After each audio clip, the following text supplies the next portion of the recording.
Bonjour tout le monde, je suis Shakari Ayman, Data Scientist et docteur en sciences et technologies de l'information et de la communication. Je suis diplômé, j'ai fait ma doctorat avec l'INRIA de Rennes.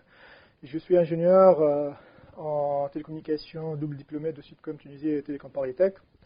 Donc je suis également consultant Data Treasure de Pentalog Institute. Aujourd'hui, nous allons parler de l'une des méthodes les plus efficaces pour explorer vos données et les rendre plus bavardes que votre belle-mère. Mais pas seulement, on va également évoquer l'efficacité de la data vise et sa relation avec le big data. Donc je vais sortir un peu aujourd'hui du format général que je suivais dans mes anciens webinaires. D'habitude, je vous laisse poser vos questions à la fin. Aujourd'hui, je vous invite à poser vos questions au fur et à mesure tout au long de la présentation, car ça va être interactif, il y aura des démonstrations. C'est amusant, vous allez voir. Il y aura des couleurs, des formes. Je vais vous envoyer des liens, des démonstrations en ligne. Et donc, c'est parti.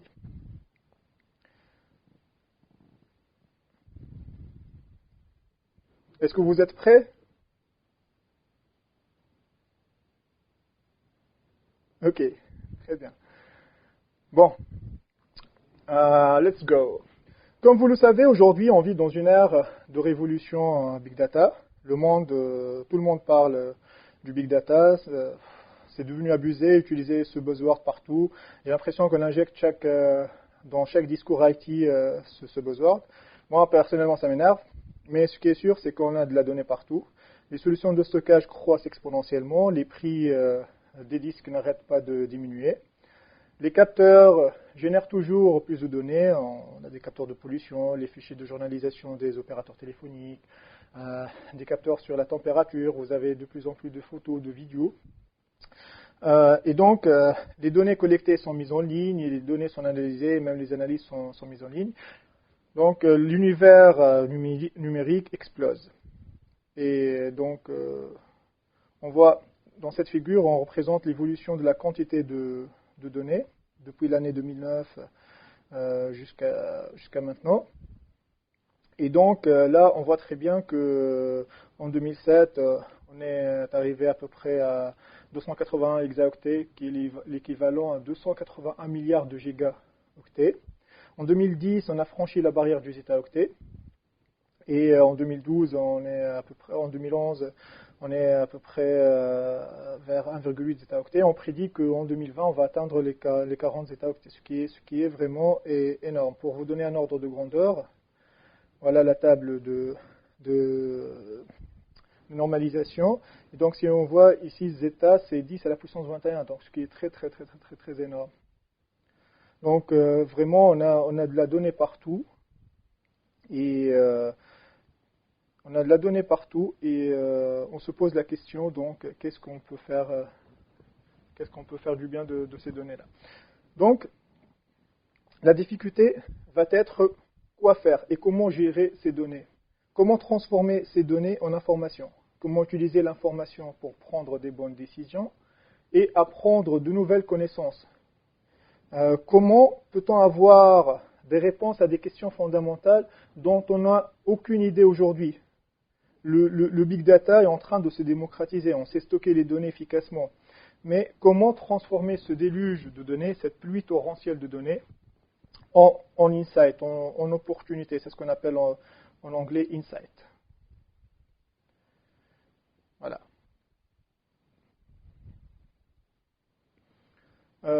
Oui, le support normalement sera disponible.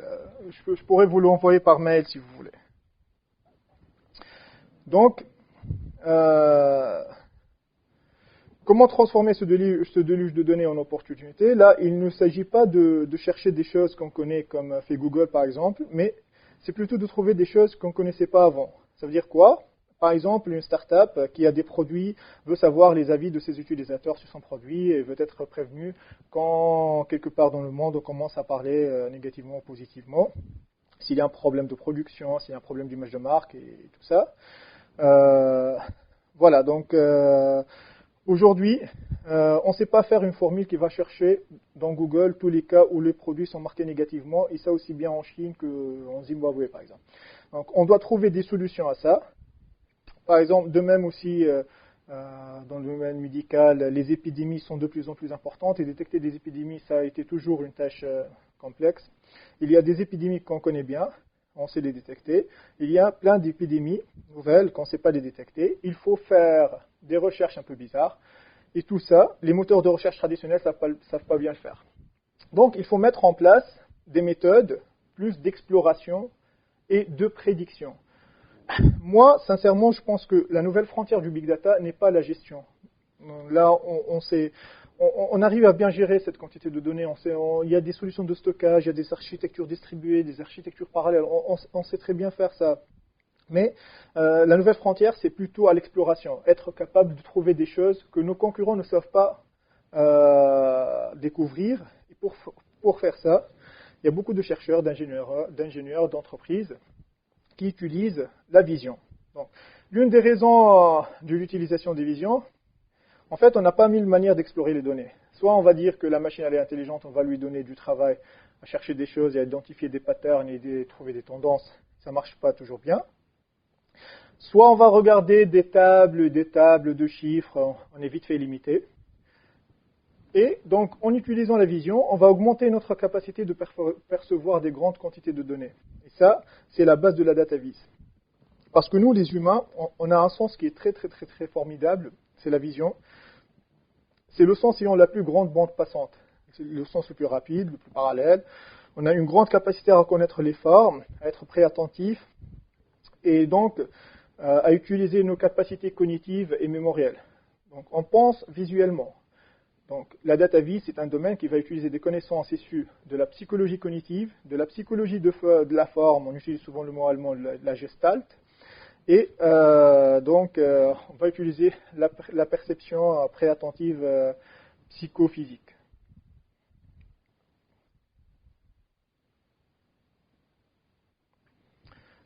Connexion très mauvaise de mon côté. Est-ce que tout le monde m'entend ou pas?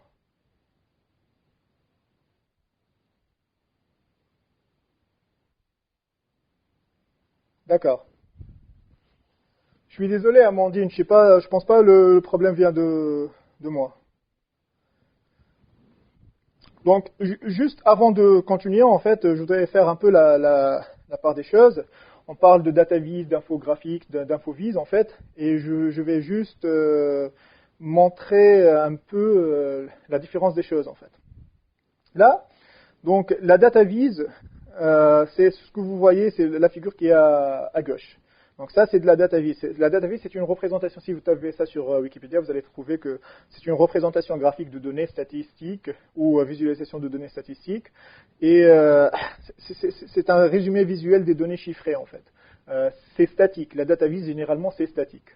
L'infographique, ou l'infographie de presse en français, désigne le domaine professionnel ayant pour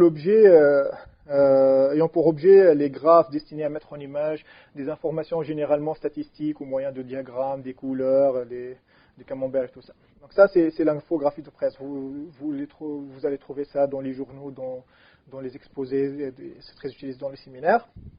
Il y a, donc la figure qui est à gauche, c'est l'infographie de presse. Et là, le slide d'après, ça c'est l'infovise. Est-ce que vous voyez comment c'est interactif? Est-ce que vous voyez le changement? Il y a une sorte d'ombre de couleur. Et les couleurs, ils sont en train de changer. Ça change. Est-ce que vous voyez le changement ou pas? L'infographie de l'infovise, c'est la visualisation de l'information. C'est un domaine informatique pluridisciplinaire dont l'objet d'étude, c'est la représentation visuelle de données, principalement abstraites et des données multidimensionnelles complexes sur une interface graphique de façon interactive.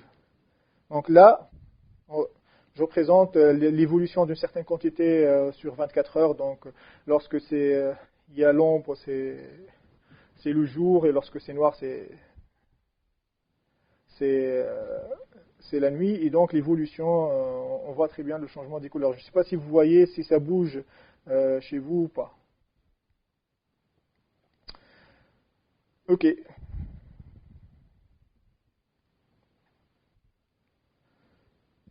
Avant de passer sur ça, je vous demande de taper sur Google Images DataVis. Allez-y, allez sur Google Images et tapez DataVis. Donc si vous tapez DataVis dans Google Images, vous allez voir une multitude de représentations très variées, qui varient entre la représentation amusante et séduisante jusqu'à des choses qui sont un peu plus abstraites et pas si facile que ça de les comprendre, comme la complexité dans la visualisation. Vous allez la voir ça si vous tapez ça dans Google. Donc cette recherche sur Google de DataVis montre deux choses. Montre qu'il y a beaucoup de monde qui font de la DataVis. Ils disent faire de la DataVis, mais il y a aussi une grande variété dans l'abstraction et l'aspect graphique des représentations.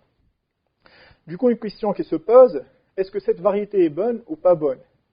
Est-ce que la DataVis est vraiment efficace ou juste une sorte de mode passagère qui va afficher des choses pour faire joli, mais finalement on n'apprend pas grand-chose?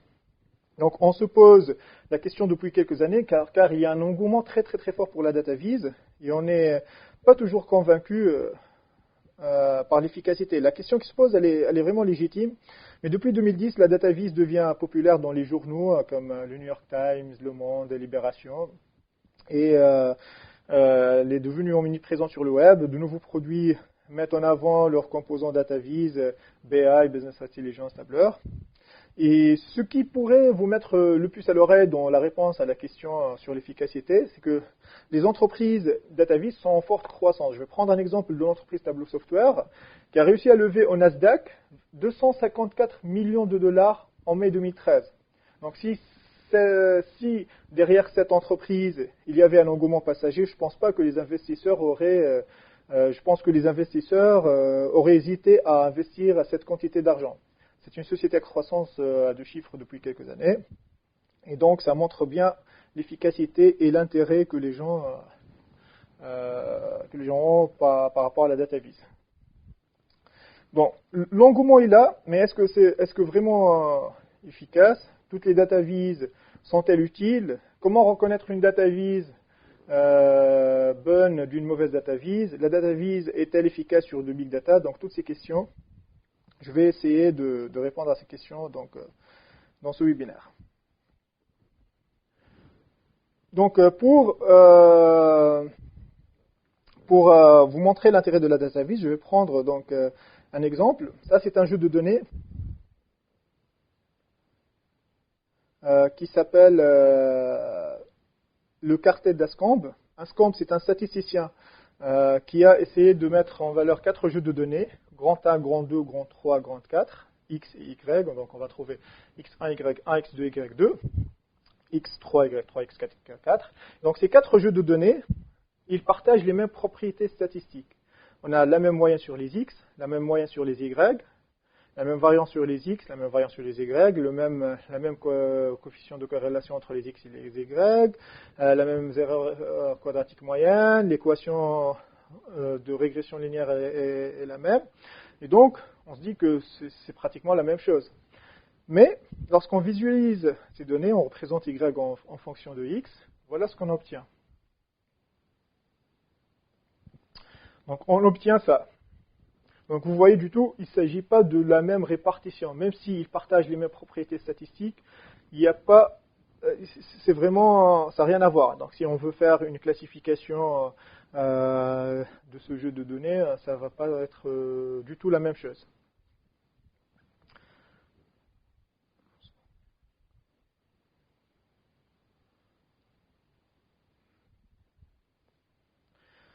Un autre exemple de la justesse, ça, c'est le NALP, c'est le National Association of Law Placement. C'est aux États-Unis, donc ils ont déclaré que la moyenne des salaires d'entrée des jeunes diplômés en droit, c'est autour de 80 000 $. Et donc là, on présente le pourcentage des salaires reportés. Il a la variation des salaires. Donc on voit très bien ici qu'on a la plupart des salaires se situent entre 25 000 et à peu près 75 000. Et on a une minorité importante autour de 175 000. Donc c'est une distribution bimodale. On a deux modes. C'est la combinaison de deux modes. Et donc on voit que la moyenne qui est déclarée par le NALP tombe dans le creux de cette courbe, ce qui représente à peu près, si on fait la projection, 2% des salaires déclarés. Donc là, ce n'est pas une vraie moyenne.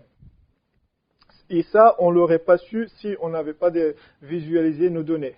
Donc ça aurait bien plus justicieux de dire que la plupart des salaires sont autour de 50 000 dollars par an.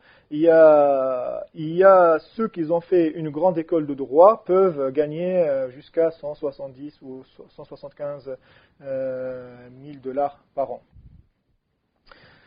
Voilà. Donc vraiment la data vise, c'est quelque chose d'efficace. Un autre exemple sur l'efficacité, ici. Voilà donc un graphique qui a été présenté comme un exemple de ce qui est passé en Afghanistan. Et le général responsable de la guerre en Afghanistan, dans un interview qu'il a fait en 2010 dans le New York Times, il a dit s'il avait été capable de comprendre ce graphique qui montre toutes les composantes qui sont actifs en Afghanistan, et ils auraient pu éviter beaucoup de morts et certainement gagner la guerre. Donc il n'a pas gagné la guerre, et il dit parce qu'il n'a pas réussi à décortiquer les interconnexions entre ces divers partenaires. Donc si vous voyez la phrase en anglais, il a dit que we have met the enemy in this PowerPoint. Voilà. Donc, c'est une cette représentation de l'Afghanistan, c'est une très mauvaise représentation. C'est vrai qu'il y a des couleurs, des flèches et tout, mais il n'a pas réussi à comprendre pourquoi. Parce que c'est une très mauvaise data vise. Elle n'est pas informative et elle ne répond pas à des questions rapidement. Donc, la data vise commence à devenir populaire et beaucoup de monde commence à produire de la data vise sans savoir le faire. Mais la data vise demande des compétences peu particulières. À la fois, c'est des compétences graphiques, mais aussi il y a des règles spécifiques à connaître. Et ces règles ne sont pas enseignées en fait. Il y a des règles qu'il faut connaître pour rendre les graphiques plus rapides à explorer, plus expressifs. Donc, ces règles, il y en a plusieurs, mais une des règles primordiales et simples, c'est d'utiliser des visualisations que je vais appeler congruentes. Une visualisation congruente est une visualisation dans laquelle la réponse à la question se traduit par une réponse sur les formes utilisées. Tout le monde sait lire des visualisations congruentes. Lorsque les questions sur les données utilisent les mêmes termes que les questions sur la représentation visuelle, par exemple, quelle est la plus petite ou grande valeur, quelle est la barre la plus petite, la barre la plus grande. Donc, voici quelques exemples. Le bar chart, c'est le diagramme à barre. Donc on voit une évolution d'une certaine quantité par rapport à l'année, et l'année 2007 représente la quantité la plus grande. Pareil ici, c'est les types de films préférés. Donc les films romains, ça représente la plus grosse part, donc ce sont les films les plus préférés. Et ça, la figure d'en bas, c'est un line chart. Ça montre l'évolution en fait de l'arrivée des tremblements de terre par mois. Donc toutes ces visualisations sont congruentes. À première vue, je peux directement avoir une réponse à une question bien particulière. Bon. Donc, voilà. Après, donc, on peut avancer dans les représentations et utiliser des représentations un peu plus sophistiquées. Là, on représente le budget de la France en trimap. Donc, la trimap, c'est quoi? C'est un grand rectangle qui représente tout le budget. Après, il y a des petits rectangles et la surface des rectangles est proportionnelle au budget alloué à la filière. La figure d'en bas, elle a été publiée par Libération. Donc on voit il y a 45 milliards d'euros d'enseignement scolaire, 55 milliards pour les subventions pour les collectivités territoriales. Et Le Monde aussi, il a publié sa propre répartition, donc il y a la figure d'en haut. Et donc, on n'a pas les mêmes valeurs et les mêmes parties. Donc, on se demande, elle est où la vérité? C'est qui ment? La réalité est que personne ne vous ment, pas moi en tout cas. Mais en réalité, ces visualisations sont en fait pour être interactives, parce qu'on a des données complexes importantes. Il est impossible de croire qu'un dessin va vous donner la réalité sur des données multidimensionnelles complexes. Vous pouvez aller là, je vais faire un partage d'écran, ça sera une petite première manipulation. Voilà. Et donc, si vous allez sur OpenSpanning, vous allez avoir donc le trimap. Vous pouvez cliquer sur l'un des rectangles pour rentrer et voir plus dans le détail. Et si vous cliquez sur le rectangle rouge, l'engagement financier de l'État, qui est de 50 milliards, vous allez trouver la charge de la dette de 46 milliards. Et donc la réalité, c'est que personne ne vous ment. En réalité, donc, on a dit que ces visualisations sont faites pour être interactives. Donc, on peut cliquer sur les parties. On a la charge de la dette est de 46 milliards d'euros. Les engagements financiers de l'État, qui sont 50 milliards, on pourrait se dire, le monde a menti, mais ça n'existe pas. La réalité, c'est que c'est la dette. Mais en réalité, la dette fait partie des engagements financiers de l'État. C'est d'ailleurs la partie la plus pondérante. Mais elle n'a pas pu être affichée ici, elle est affichée au second niveau, alors dans la version du monde, elle est affichée au premier niveau. Donc c'est juste une sorte de répartition, parce que c'est un point très très très important à apprendre et à comprendre, c'est que la data vise statique est bien pour explorer des données simples de manière rapide et en petite quantité. Mais si vraiment on veut voir des données complexes multidimensionnelles, il faut interagir. Ce qui permet de comprendre les données, et si on n'interagit pas, on a un point de vue très très très biaisé sur ces données. Voilà.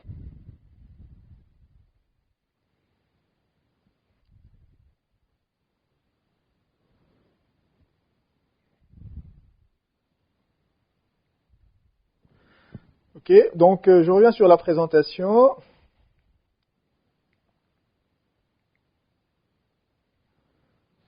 Voilà. Donc, vous voyez, ça c'est une trimap.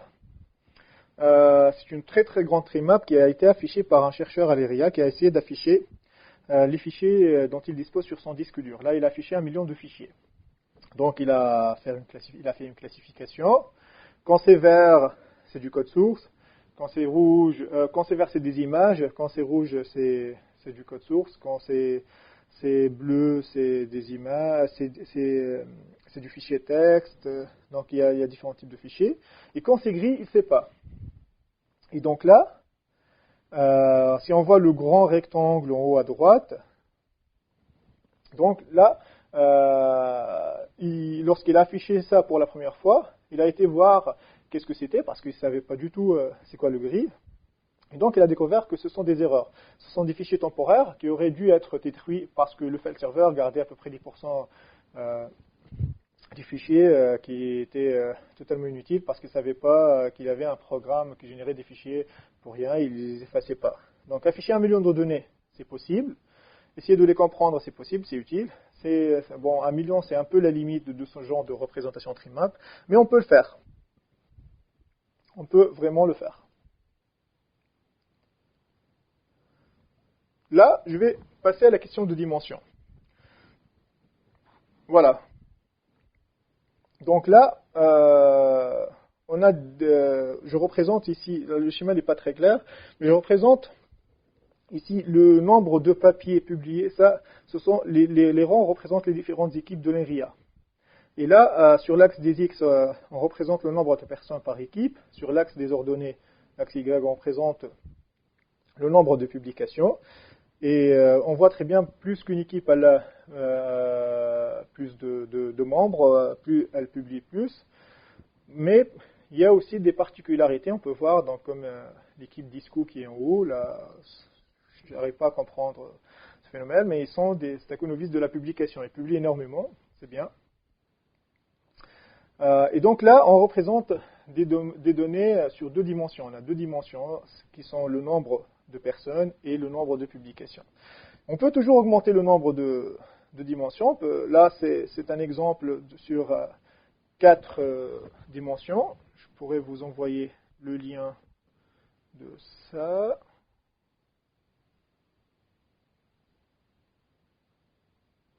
Voilà.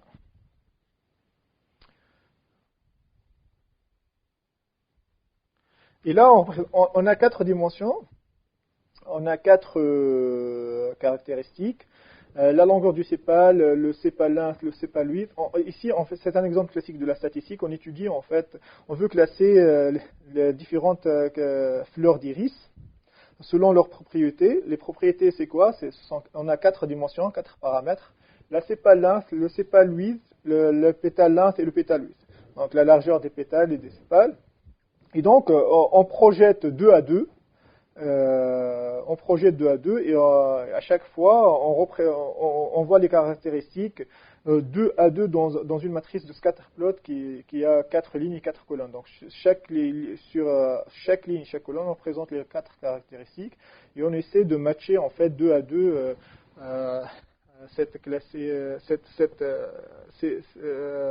de répartir ces fleurs-là selon leurs caractéristiques 2 à 2. Et après, on choisit le mode de classification qu'on peut le faire. Là, je vais passer à un autre degré de complexité. Vous n'avez pas de visuel? Donc là, c'est un exemple à 12 dimensions. C'est quoi ça? Imaginez que je veux acheter un appareil photo. Et j'ai 1 million d'appareils photo devant moi. Je ne sais pas comment faire pour choisir. Donc j'ai 12 dimensions qui sont les caractéristiques de l'appareil photo, la résolution, le poids, la taille, l'objectif, le nombre de pixels, voilà. Et donc, j'ai certaines préférences. Donc, je veux faire une classification des 1 million d'appareils photo disponibles sur mon marché pour pouvoir trouver l'appareil qui me convient.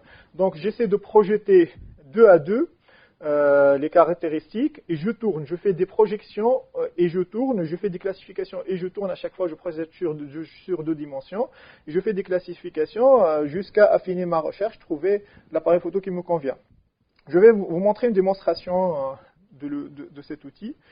Donc là, je vais partager l'écran.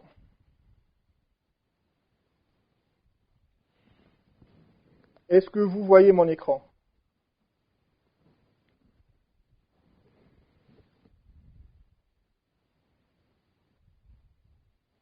D'accord? Ok. Donc, vous voyez cet outil qui s'appelle Graphiis. Là, c'est un peu agaçant parce que je l'ai testé un peu hier sur le partage d'écran. Lorsqu'on fait des transitions, ça lag un peu, c'est pas vraiment fluide. Et donc là, vous voyez quoi là? Vous voyez ici, on représente un réseau en nœud. Là, on a tous les chercheurs, on a une équipe de l'ENRIA, il y a des chercheurs et les interconnexions entre les différents chercheurs. Et là, on veut faire une classification, donc selon plusieurs critères. On a 1, 2, 3, 4, à peu près 8 dimensions. Le nombre de papiers, le nombre de citations, le degré du chercheur, le rang et tout ça. Et donc, on peut choisir comme ça, faire des classifications. Ce groupe-là, le mettre au sein de la même classe. Ça aussi, pareil, on peut faire ça. On peut choisir ça et le mettre au sein de la même classe. Et donc là, on a y en fonction de x. Ici, on peut faire comme ça, par exemple. Et après, on veut faire avancer donc, dans notre exploration de nos données pour voir d'autres dimensions. Donc, on peut projeter, choisir ici le rang, par exemple, par rapport à la centralisation. Et vous voyez comment ça tourne. Là, je ne sais pas comment vous voyez la transition, elle est faite en 3D, mais on peut afficher selon plusieurs modes. On peut choisir ça, explorer par exemple le paper SAP en fonction du first date, la date de publication. Il y a plusieurs critères et à chaque fois on peut affiner la recherche et affiner la classification jusqu'à tomber sur des motifs ou des tendances ou des relations cachées et c'est vraiment très impressionnant, très efficace. Avec cet outil, on peut aller jusqu'à 20 dimensions. Au-delà de 20 dimensions, ça devient un peu limite. Bon, hop, je reviendrai sur ça. Est-ce que vous avez vu les transitions sur la démonstration?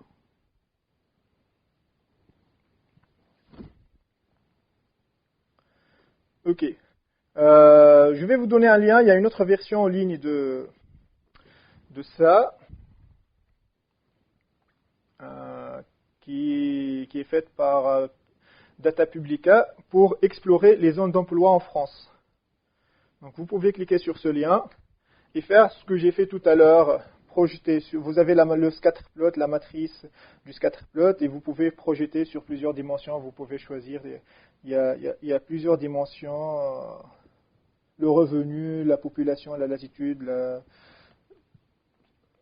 transport. Et vous pouvez choisir et modifier.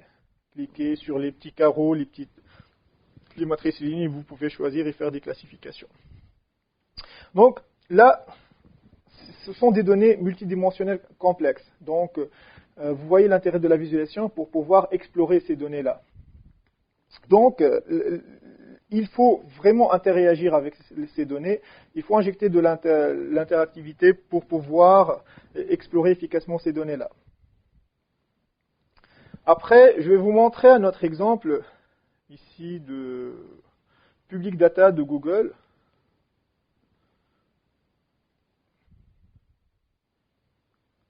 Là, vous pouvez cliquer sur ce dernier lien.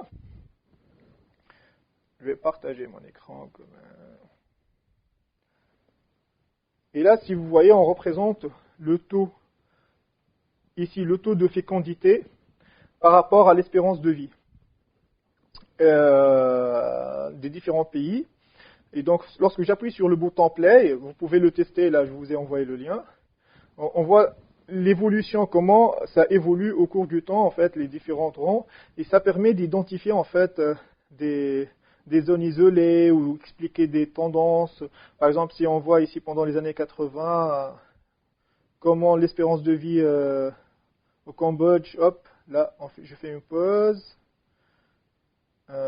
Et parce que la Cambodge, il y avait, ça c'est quoi? Ce point-là, c'est le Cambodge, je pense. C'est le Rwanda, je pense, parce qu'il y avait une guerre pendant les années 95. Et c'est vraiment très très efficace pour explorer les données complexes. Ok.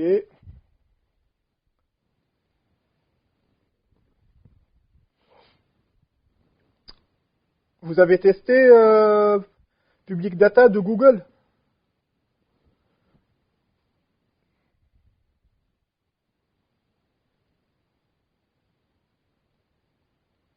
Ok. Très bien.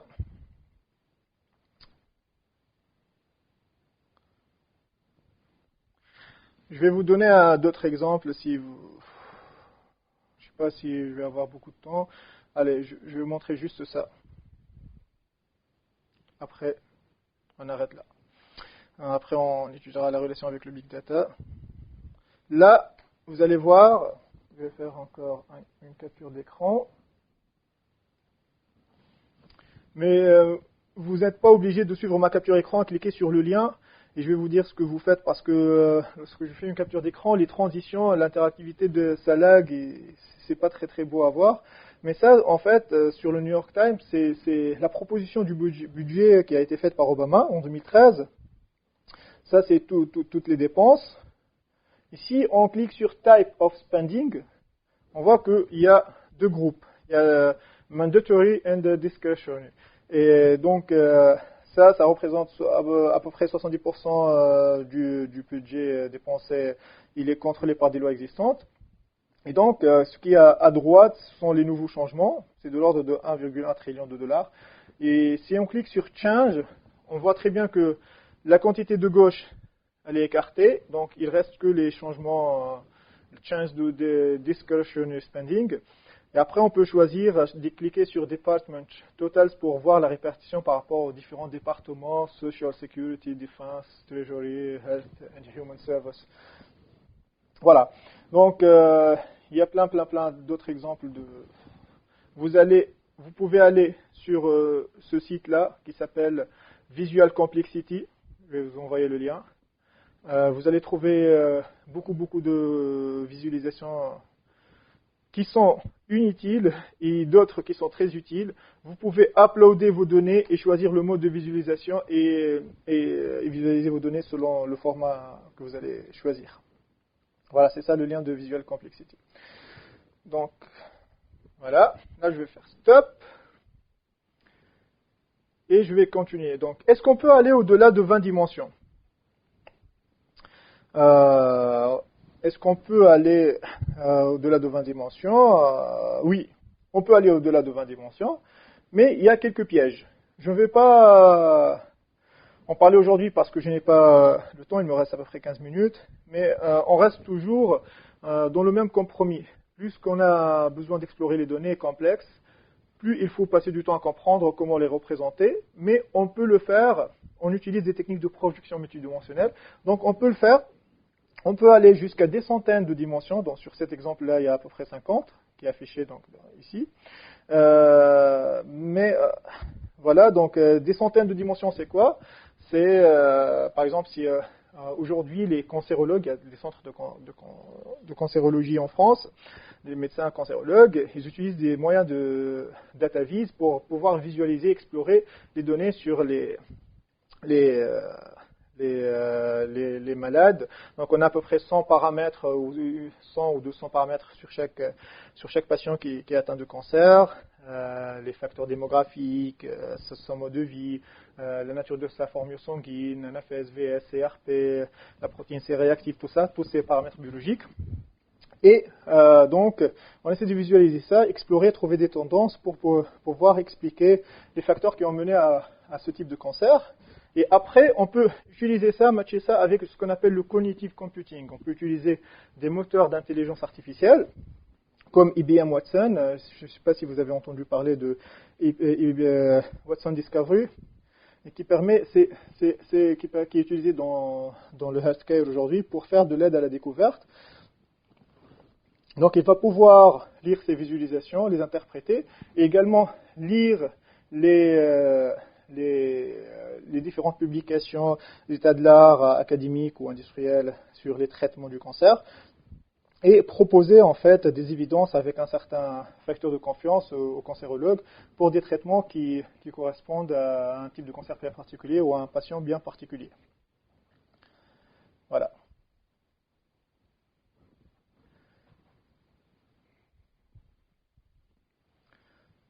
Donc voilà, pareil, ça marche bien lorsqu'on veut afficher des réseaux, détecter des collaborations par exemple. Ça c'est un réseau de collaboration entre les chercheurs d'une équipe de l'ERIA. Donc détecter des collaborations, détecter des fuites d'informations par exemple, savoir quelles sont les personnes les plus importantes, quelles sont les personnes charnières dans l'entreprise. La réalité c'est ça. Lorsqu'on veut afficher les données brutes, voilà ce qu'on obtient.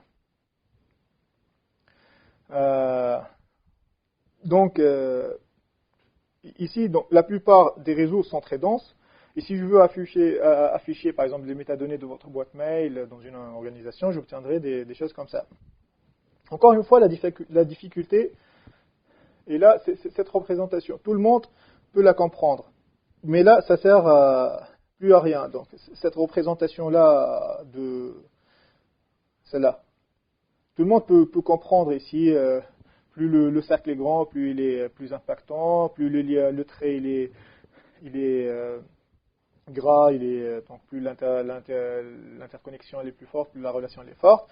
Mais des réseaux comme ça, bruts, sincèrement, si je montre ça à ma grand-mère, elle va me dire, je sais pas, c'est un textile imprimé par exemple. Voilà. Et du coup, est-ce que vraiment utile dans la visualisation, est-ce que dans ce cas-là, est-ce que vraiment utile ou c'est inutile? La réponse est non. D'abord, c'est toujours utile, pourquoi pas? Je vais vous montrer ici une carte Facebook. Donc ça, c'est une carte Facebook qui montre en fait, qui affiche une grande quantité de données sur la même représentation. Elle est assez intéressante. Elle Elle n'est pas utile seulement, en fait, cette carte, elle n'est pas inutile, seulement elle a été agrégée, elle a été faite en 2010. Et là, on voit très bien les parties les plus actives de Facebook qui sont les plus blanches et les liens entre les diverses parties des continents. Dans cette carte, on apprend des choses. On n'apprend pas que les États-Unis ou l'Europe ou le Japon sont les plus actifs. Par contre, on peut, par exemple, conclure que des zones comme le Maghreb, qui montent en croissance et qui sont devenus plus actifs, ça montre une nouvelle répartition de la carte mondiale. Et aussi, on apprend qu'il y a des choses qui manquent. Est-ce que vous pouvez dire qu'est-ce qu'il manque sur cette carte? Écrivez-moi par le chat. Il manque quoi sur cette carte?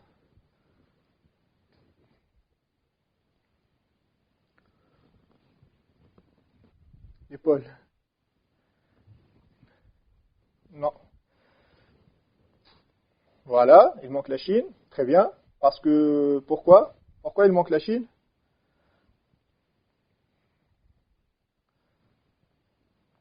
Parce que Facebook, il est interdit en Chine. Il manque aussi le Brésil et la Russie. Ils ont leurs propres réseaux sociaux. Très bien. Ok. Et voilà.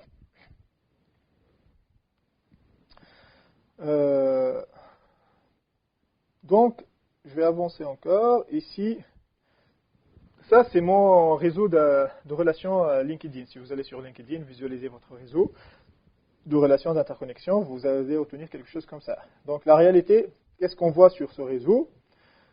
On voit rien. Sincèrement, on voit rien du tout. Je ne sais pas pourquoi ils ont fait ça, LinkedIn. C'est pas une visualisation congruente.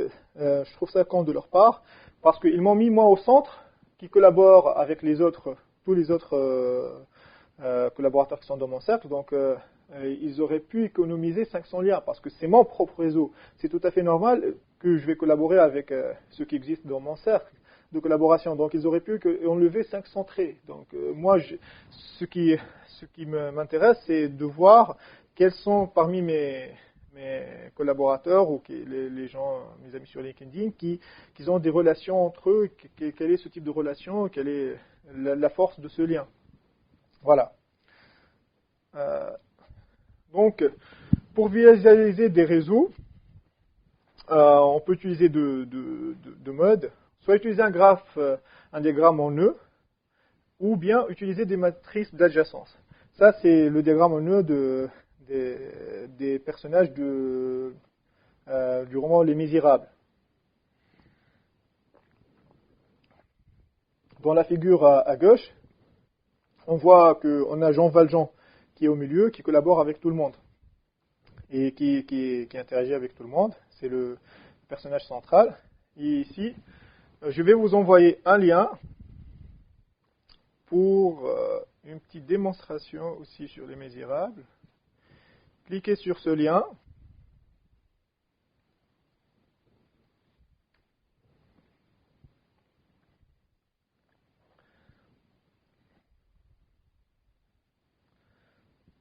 Je vais faire une petite capture d'écran. Ici. Mais je vous conseille de cliquer sur ce lien. Après, vous allez voir ici que on représente sur les lignes et les personnes, tous les personnages du roman. Et là, à chaque fois qu'il y a une relation, on marque un point. Et donc les différentes couleurs montrent différents types de relations. Et plus l'intensité du couleur est forte, plus le lien il est fort. Et on peut faire des classifications, changer ça selon cluster. Après changer ça en fréquence. Si order by fréquence, vous pouvez changer ça. Vous allez voir le changement, c'est interactif. Et sinon, vous pouvez faire ça selon le nom, mais c'est pas très intéressant. Les deux classifications qu'on peut faire, c'est par fréquence et par cluster. Et voilà. Donc, ça, c'est une façon d'explorer les données, les réseaux d'interconnexion en utilisant des matrices d'adjacence. Voilà. Donc là, je vais arrêter.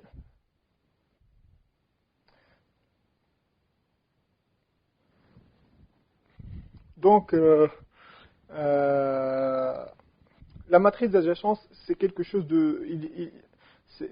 En fait, il y a des représentations faciles à comprendre, aller jusqu'à un certain nombre de points, mais de là, il faut changer de représentation, ça demande un peu d'apprentissage. Donc le passage de matrice d'adjacence au réseau de nœuds a été fait en supprimant ici, sur cette figure, 50% des liens. La matrice d'adjacence, c'est très efficace lorsque le nombre de points augmente et pour explorer tous les données, tous les liens. Mais on ne peut pas la communiquer dans un journal, par exemple, comme Libération et tout ça. Donc, il faut arranger la réalité de façon que ça soit plus beau et plus communicant.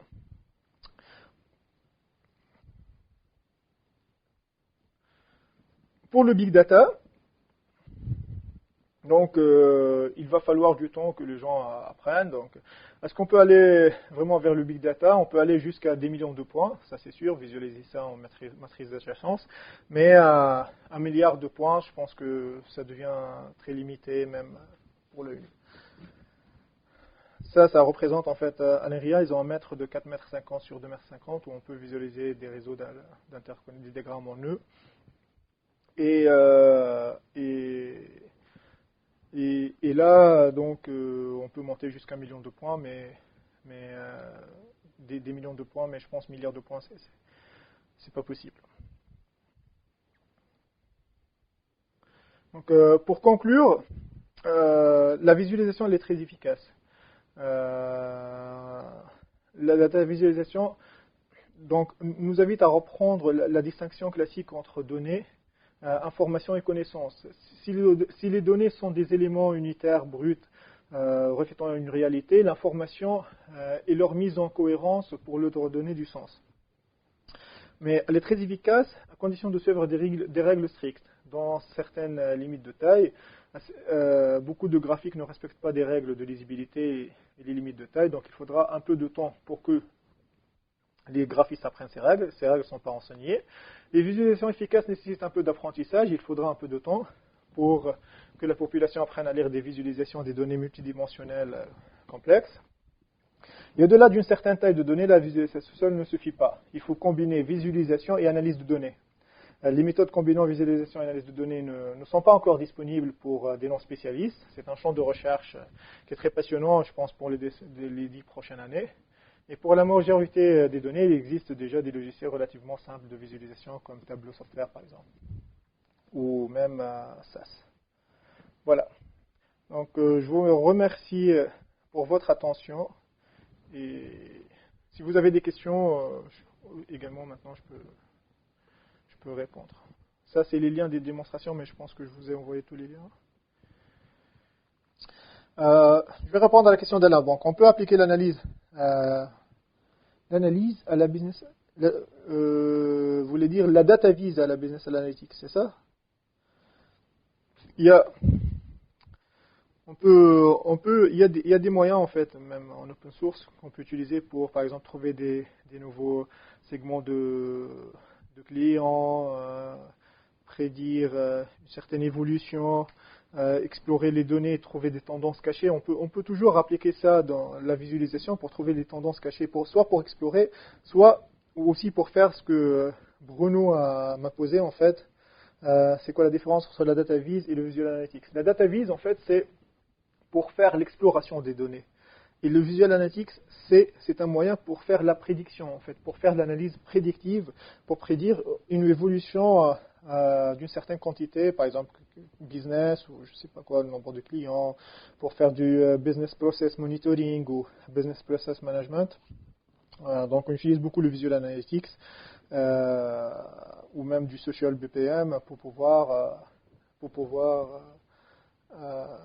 mais la différence majeure c'est que la data vise c'est explorer, le visual analytics c'est prédire. C'est ça la différence en fait entre les deux. D'autres questions? Pour répondre à cette question, je peux vous dire que nous vivons dans un monde hybride.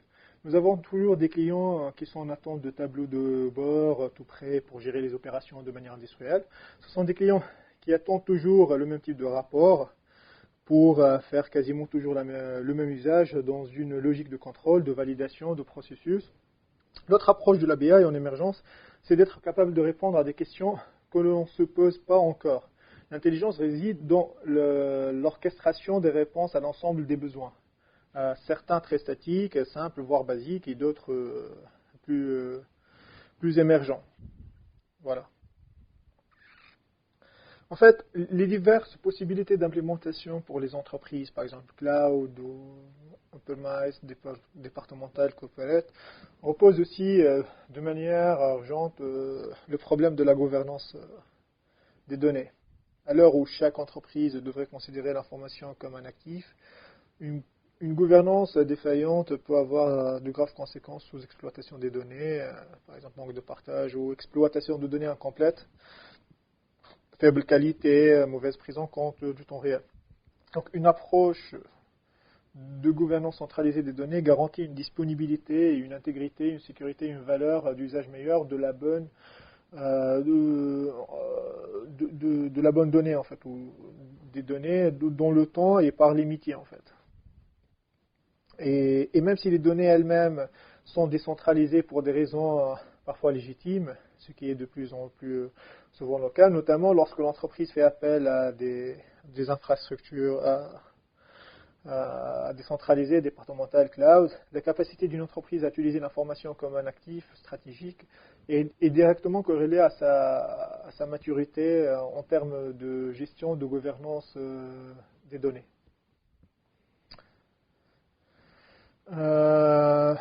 Les produits, moi sincèrement, en fait, bon, il y a bien sûr Tableau Software, c'est très très très mature. Sinon, pour moi, ça reste toujours un point de vue personnel. Mais moi, en fait, j'ai eu l'occasion de tester pas mal de niveaux, pas mal d'outils. Mais l'outil, pour moi, le plus mature aujourd'hui pour faire du Visual Analytics, c'est celui de SAS, mais ce n'est pas open source, malheureusement. On peut toujours faire de la data vise avec, par exemple, des bibliothèques comme utiliser l'écosystème Python, utiliser des bibliothèques comme Pandas ou même utiliser R et MATLAB, par exemple. Mais Tableau Software et SAS, pour moi, ce sont les produits sur le marché les plus matures. Et surtout la solution SAS de le Visual Analytics. C'est vraiment impressionnant ce qu'ils font. Bon, avant de partir, je vais juste mettre le point sur, en fait, une idée forte qu'on peut retenir, c'est que la data visualisation, même si elle procure une grande autonomie au métier, une question qui doit intéresser la DSI, les équipes BI par exemple, tout simplement parce qu'elle touche aux données. L'autonomie des métiers est utile si elle est mise en œuvre de manière intelligente et si elle leur permet d'obtenir encore plus de valeur de la part de la DSI et de la BI. Donc vraisemblablement, on a habituant les métiers à parler le langage de la data grâce au graphique. La data vise va contribuer à la prise de conscience de la valeur de la donnée. Donc elle peut donc jouer un rôle fédérateur au service de la création du business. Ben, quel est l'impact de la data visualisation sur les relations IT et les métiers? Ben, j'ai essayé de répondre à ça, donc j'ai dit que la relation, en fait, c'est ça, ça va jouer en fait un rôle fédérateur au service de la création du business, peu importe la répartition du métier. Mais juste en fait sur le futur de la data visualisation, je vais finir par ça.